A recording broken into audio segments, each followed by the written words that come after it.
Hello learners, study with Prachi में आपका स्वागत है। आज हम पढ़ने वाले हैं क्लास 7 हिस्ट्री का चैप्टर नंबर 5, जिसका नाम है जनजातियां, खानाबदोश और एक जगह बसे हुए समुदाय।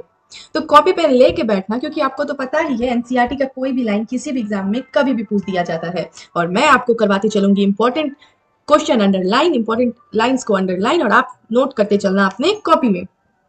तो सबसे पहले परंपरा के अनुसार मैं पहले आपको समरी बताऊंगी पूरे चैप्टर का, और फिर हम पढ़ेंगे एनसीईआरटी का लाइन बाय लाइन। तो एक बात बताओ, क्या आपने कभी सोचा है जब बड़े बड़े शहर नहीं थे, स्कूल नहीं थे और ना ही सड़कें थी, तो लोग कैसे रहते थे? एक समय था जब लोग जंगल के बीच में रहते थे। कुछ लोग हर वक्त सफर करते रहते थे, बट कुछ लोग ऐसे भी थे जो एक जगह बस चुके थे। ठीक है, तो चलिए आज एक कहानी के जरिए जानते हैं भारत के बड़े शहरों से परे पहाड़ों, जंगलों और नदियों के किनारे बसे हुए जनजातीय समाज के बारे में। इन लोगों की अपनी भाषा, अपने त्योहार और अपने नेता होते थे, जिन्हें कहा जाता था मुखिया या फिर सरदार। ये लोग खेती करते थे, शिकार करते थे, मछली पकड़ते थे और अपने ही नियमों से जिंदगी जीते थे। तो ये जनजाति लोग कौन थे? हर कोने में अलग जनजाति थी। उत्तर में गढ़वाल और भोटिया नाम की जनजाति रहती थी। पूर्व में नागा और कुकी नाम की जनजाति रहती थी। मध्य भारत में गोंड और भील नाम की जनजाति रहती थी। इनमें से कुछ जनजातियां तो इतनी ताकतवर थी कि उन्होंने अपने राज तक बना लिए थे।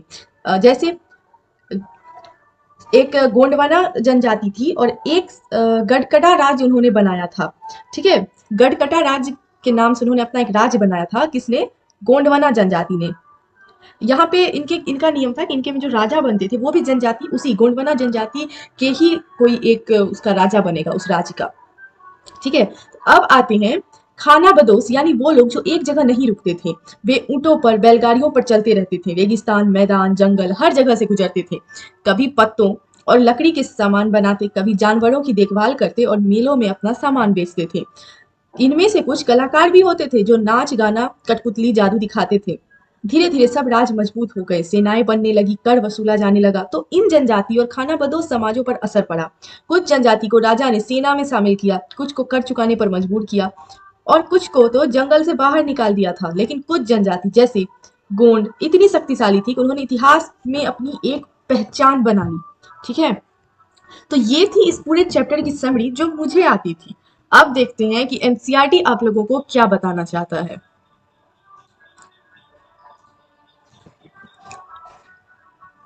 चैप्टर 2, 3, 4 में आपने देखा कि किस प्रकार राजाओं का उत्थान और पतन हुआ। इस उठापटक के बीच ही कलाओं, दस्तकारियों और उत्पादक गतिविधियों की नई किस्में शहरों और गांवों में फल फूल रही थी।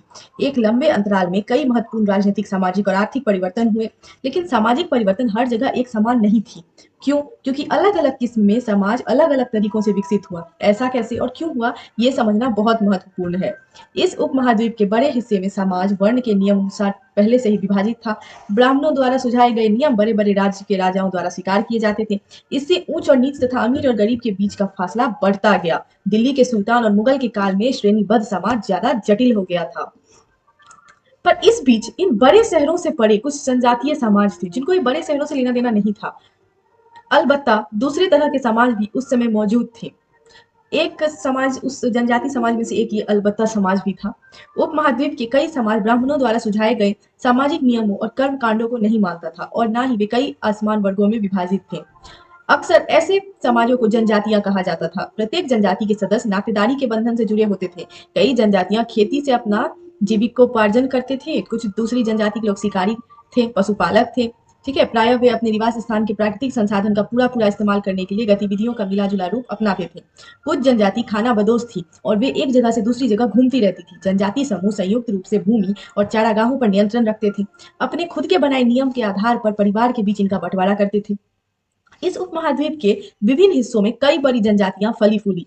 सामान्यतः ये जंगलों, पहाड़ों, रेगिस्तानों और दूसरी दुर्गम जगहों पर निवास करती थी। कभी कभी जाति विभाजन पर आधारित अधिक शक्तिशाली समाजों के साथ उनका टकराव होता था।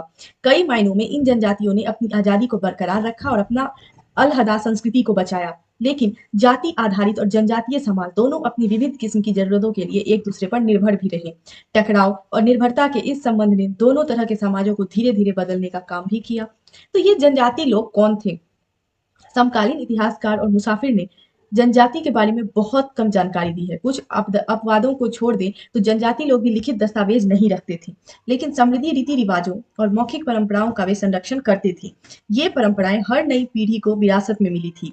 आज के इतिहासकार जनजाति का इतिहास लिखने के लिए इन वाचिक परंपराओं का इस्तेमाल करने लगा है। जनजाति लोग भारत के लगभग हर क्षेत्र में पाए जाते थे। किसी भी एक जनजाति का इलाका और प्रभाव समय के साथ बदलता रहता था। कुछ शक्तिशाली जनजातियों के बड़े इलाके पर नियंत्रण था।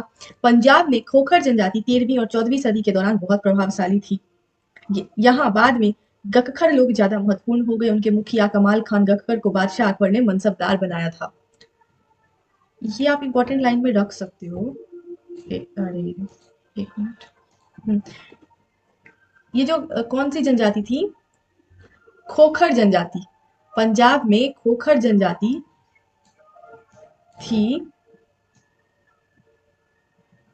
जिसके बाद यहाँ खोखर से बदल के गखकर लोग ज्यादा महत्वपूर्ण हो गए।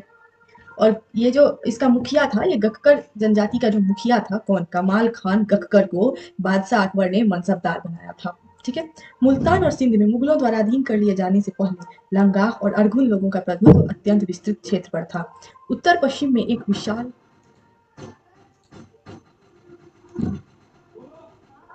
एवं शक्तिशाली जनजाति थी जिसका नाम था बलोच। ये लोग अलग अलग मुखिया वाले कई छोटे कुलों में बांटे हुए थे। पश्चिमी हिमालय में गड्डी गड़ियों की जनजाति रहती थी। उप महाद्वीप के सुदूर उत्तर पूर्वी भाग पर भी नागा, अहोम और कई दूसरी जनजातियों का पूरी तरह प्रभुत्व था।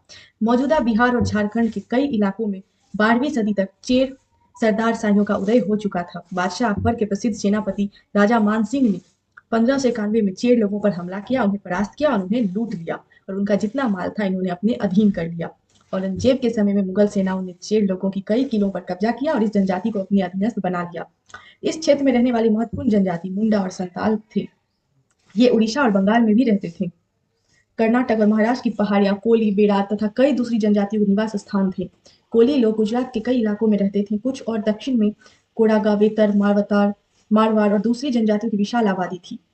भीलों की बड़ी जनजाति पश्चिम और मध्य भारत में फैली हुई थी। 16वीं सदी का अंत आते आते उनमें से कई एक जगह से बसे हुए खेतीहर और यहाँ तक कि जमींदार बन चुके थे।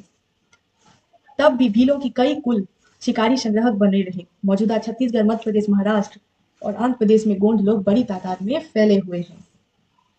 खानाबदोश चरवाहे अपने जानवरों के साथ दूर दूर तक घूमते थे। उनका जीवन दूध और अन्य पशुचारी उत्पादों पर निर्भर था। वे खेतीहर गृहस्थों से अनाज, कपड़े, बर्तन और ऐसी चीजों के लिए ऊन, घी इत्यादि या विनिमय भी करते थे। कुछ खानाबदोश अपने जानवरों पर सामानों की ढुलाई का भी काम करते थे। एक जगह से दूसरी जगह आते जाते वो सामानों की खरीद करते थे।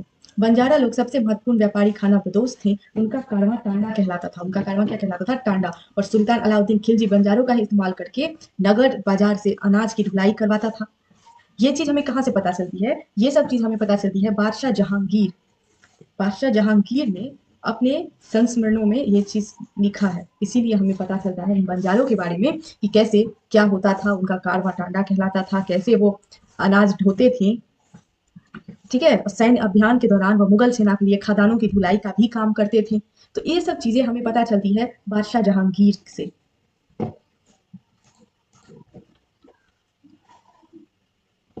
ये लोग एक गांव से दूसरे गांव भी भ्रमण करते थे। ठीक है। ये लोग रस्सी, सरकंडे और चीजें, फूस की चटाई, मोटे बोरे जैसे माल बनाते थे और बेचते थे। कभी कभी भिक्षुक लोग भी घुमंतु सौदागरों का काम करते थे। नर्तकों, गायों और अन्य तमाम शबीनों की जातियां भी थी। विभिन्न नगरों में गांव की कमाई के लिए अपनी कला प्रदर्शन करती थी। जैसे जैसे अर्थव्यवस्था और समाज की जरूरत बढ़ती गई, नए हुनर वाले लोगों की आवश्यकता पड़ती गई। वर्णों के भीतर छोटी छोटी जातियां उभरने लगी। उदाहरण के लिए ब्राह्मण के बीच नई जातियों सामने आई। ब्राह्मण, पहले एक वर्ण, 4 वर्ण आपको बताया था ना मैंने, 4 वर्ण थे जिसमें से एक ब्राह्मण था। अब ब्राह्मण में भी बहुत सारी जातियां बनती गई। दूसरी ओर कई जनजातियों का सामाजिक समूह को जाति विभाजित समाज में शामिल कर लिया गया और उन्हें जातियों का दर्जा दे दिया गया। वर्ण की बजाय जाति समाज के संगठन का भी आधार बन चुका था। 11 और 12वीं सदी आते आते क्षेत्र के बीच नए राजपूत गोत्रों की ताकत में काफी इजाफा हुआ। वे हून, चंदेल, चालुक्य और कुछ दूसरी वंश परंपराओं से आते थे। इनमें से कुछ पहले जनजाति में आते थे और बाद में कई कुल राजपूत मान लिए गए। धीरे धीरे उन्होंने पुराने शासकों की जगह ले ली, विशेषतः कृषि वाले क्षेत्रों में। यहाँ कई तरह के परिवर्तन देखने को मिला था। और शासकों ने शक्तिशाली राज्यों के निर्माण में अपनी संपदा का इस्तेमाल भी किया।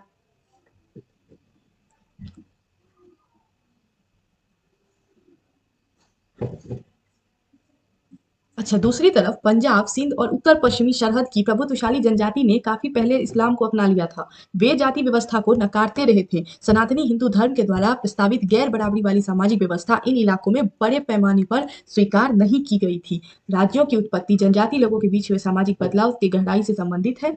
हमारे इतिहास के इस महत्वपूर्ण हिस्से के दो उदाहरण नीचे उल्लेखित है। यानी अब हम नजदीक से एक नजर डालेंगे गोंड जनजाति पर कि गोंड जनजाति के लोग कैसे थे, क्या करते थे, क्या खाते थे, कैसे रहते थे। गोंड लोग गोंडवाना नामक विशाल वन प्रदेश में रहते थे। वे स्थानांतरीय कृषि अर्थात जगह बदल बदल कर खेती करते थे। विशाल गोंड जनजाति कई छोटे छोटे कुलों में बटी हुई थी। प्रत्येक कुल का अपना राजा या राय होता था। जिस समय दिल्ली के सुल्तान की ताकत घट रहा था, उस समय कुछ बड़े गोंड राज सरदारों पर हावी होने लगे। अकबर के शासन काल के एक इतिहास अकबरनामा में उल्लिखित है कि गढ़ कटंगा के गोंड राज में 70,000 गांव थे।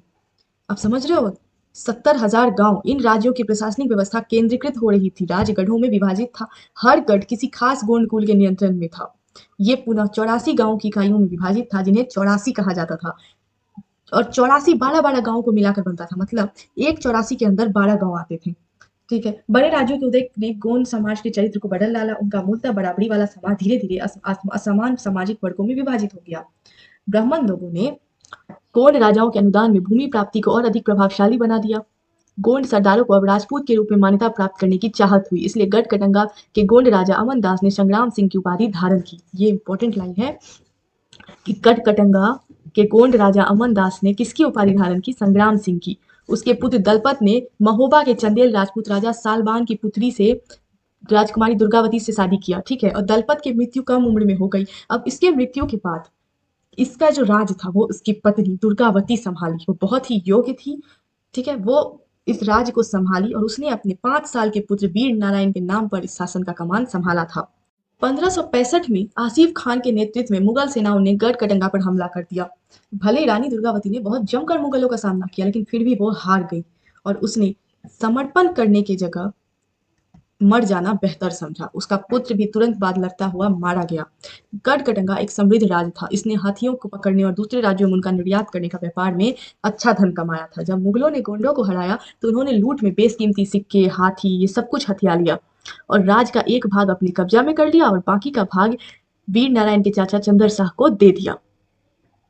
गढ़ कटंगा के पतन के बावजूद गोंड राज कुछ समय तक चलता रहा, लेकिन वे काफी कमजोर हो गया और बाद में शक्तिशाली बुंदेलों और मराठों के खिलाफ उनके संघर्ष असफल रहे थे। गोंड के बाद एक और समाज देखने को हमें मिलता है, वो है अहोम। अहोम लोग मौजूदा म्यांमार में आकर 13वीं सदी में ब्रह्मपुत्री घाटी में आ बसे। उन्होंने भुइयों यानी भूस्वामी लोगों की पुरानी राजनीतिक व्यवस्था का दमन करके नए राज्य की स्थापना की। 16वीं सदी के दौरान उन्होंने चुटियों और कोचहाजों के राज्यों को अपने राज्य में मिला लिया। उन्होंने कई अन्य जनजाति को भी अधीन कर लिया। अहोमों का एक बड़ा राज बना और इसके लिए 1530 दशक में ही इतने वर्ष पहले आग्नेय अस्त्रों का इस्तेमाल किया। 1660 तक आते आते वे उच्च स्तरीय बारूद और तोपों का निर्माण करने में सक्षम हो गए, लेकिन अहोम लोगों को दक्षिण पश्चिम में कई आक्रमणों का सामना करना पड़ा। 1662 में मीर जमुला के नेतृत्व में मुगल ने अहोम राज पर हमला किया। बहादुरी से सामना करने के बाद भी अहोम लोगों की पराजय हुई, लेकिन उस क्षेत्र पर मुगल का नियंत्रण ज्यादा समय तक नहीं बना रहा। अहोम राज बेगार पर निर्भर था। राज के लिए जिन लोगों ने जबरन काम लिया जाता था वे पाइक कहलाते थे। राज में जिन लोगों से जबरदस्ती काम लिया जाता था उनको एक नाम दिया गया था, पाइक। अहोम राज की एक जनगणना की गई। प्रत्येक गांव में अपनी बारी आने पर निश्चित संख्या में पाइक भेजने होते थे। लगभग 17वीं शताब्दी के पूर्वार्ध पूरा होते होते प्रशासन खास केंद्रित हो चुका था। लगभग सभी व्यस्त पुरुष युद्ध के दौरान सेना में अपनी सेवाएं प्रदान करते थे। दूसरे समय में पान, सिंचाई व्यवस्था इत्यादि के निर्माण के लिए सार्वजनिक कार्यों में जुटे रहते थे। अहोम लोग चावल की खेती के लिए एक नए तरीका को भी ढूंढा। अहोम समाज कुलों में विभाजित था। अब अहोम समाज का जो कुल था उसको खेल कहा जाता था। वहां दस्तरों की बहुत कम जाति थी, इसलिए अहोम क्षेत्र में दस्तकार निकटवर्ती क्षेत्रों में आए थे। एक खेल के नियंत्रण में प्रायः कई गांव होते थे। किसान को अपने ग्राम समुदाय के द्वारा जमीन दी जाती थी। समुदाय की सहमति के बगैर राजा तक इसे वापस नहीं ले सकता था। शुरुआत में अहोम लोग अपने जनजाति देवताओं की उपासना करते थे, लेकिन 17वीं सदी के पूर्वार्ध ब्राह्मणों के प्रभाव से बढ़ोतरी हुई। मंदिरों और ब्राह्मणों का राजा के दौरान भूमि अनुदान में दी गई।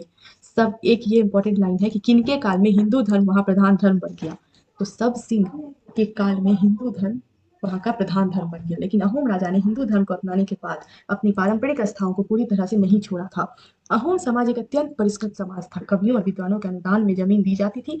नाट्यक्रम को प्रोत्साहन दिया जाता था। संस्कृत में महत्वपूर्ण कृतियां और स्थानीय भाषा में अनुवाद किया जाता था। पुरंजी नामक ऐतिहासिक कृतियों को पहले अहोम भाषा में और फिर असमिया में लिखा गया। यहाँ पे चैप्टर हमारा खत्म होता है, कहानी हमारा जनजाति के बारे में खत्म होता है। लास्ट में एक निष्कर्ष यानी कंक्लूजन दिया हुआ है, तो एक नज़र इस पे भी डालते हैं। जिस युग का चर्चा हम करते आए हैं उसमें बहुत ज़्यादा परिवर्तन हुआ है। वर्ण आधारित समाज और जनजाति लोग एक दूसरे के साथ संपर्क में आते रहे। इस आदान प्रदान में दोनों के समाज में अनुकूलन और बदलाव की प्रक्रिया चलाई गई। देखिए, अ, बहुत सी विभिन्न प्रकार की जनजातियां थी, उन्होंने विभिन्न प्रकार की जीविका भी अपनाई थी, है ना। सो लर्नर्स, जब आप शहरों में रहते हो, ठीक है, स्कूल जाते हो, ओके, गूगल यूज़ करते हो, तो याद रखना एक समय ऐसा भी था जब लोग पेड़ों के नीचे रहते थे, जानवर पालते थे, जंगल में शिकार करते थे। उनके पास ना तो गूगल था, ना इंटरनेट, ना फ़ोन, ना टीवी। वो दुनिया को अपने तरीके से समझते थे। तो अगर आपको जंगल से शहर तक की ये कहानी पसंद आई तो वीडियो को लाइक, शेयर, कमेंट ज़रूर करना। कमेंट में मुझे बताना कि आपको जनजाति की कहानी कैसी लगी। और हाँ, मोस्ट इम्पॉर्टेंट, चैनल को सब्सक्राइब ज़रूर करना ताकि आपकी नेक्स्ट वीडियो मिस ना हो। ये था हमारा चैप्टर 5 जो यहाँ खत्म होता है। मैं आपसे मिलूंगी चैप्टर 6 में। सब्सक्राइब करो चैनल को और तब तक के लिए हैप्पी लर्निंग।